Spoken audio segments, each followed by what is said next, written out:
we're going to do range of motion and manual muscle testing of the elbow movements.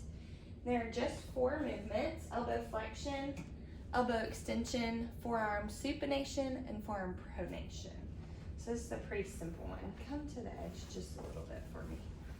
Okay, so elbow flexion is what we're going to look at. Flexion and extension is what we're going to look at first. And what we want to do, sorry, I told you to scoot over, but yeah, there we go.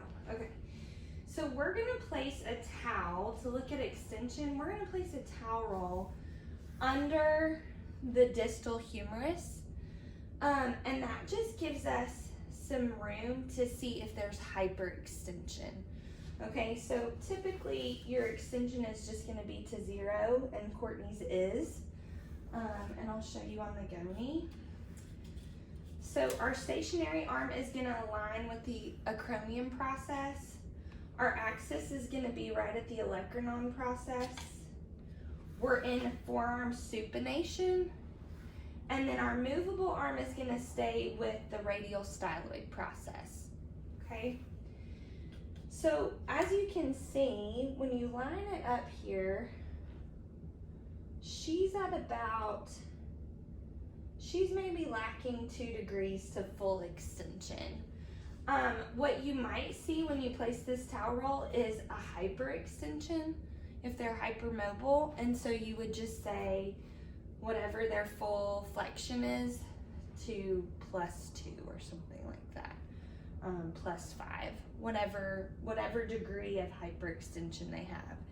At this point, Courtney's pretty much at 0. So we're gonna say extension is 150 to 0, and flexion is 0 to 150 normally, okay? So we're gonna see what Courtney's elbow flexion is. Elbow flexion is biceps brachii, brachialis, and brachioradialis. Normal range of motion we say is 0 to 150. However, if we can imagine that Courtney's a bodybuilder and she has this huge biceps muscle, is that going to affect her range of motion for elbow flexion? Yes, it's going to block that, okay? So elbow flexion has a soft end feel because these muscles are meeting, and so the size of the muscle is going to determine what normal is for somebody.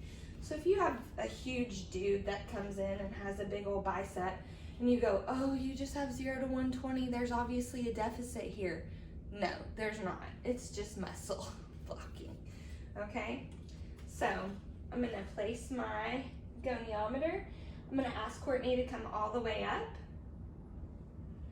I'm gonna come to that radial styloid process, and she has 148 degrees of elbow flexion, okay? So her elbow flexion would be written as 0 to 148, and extension is 148 to right at 0, okay?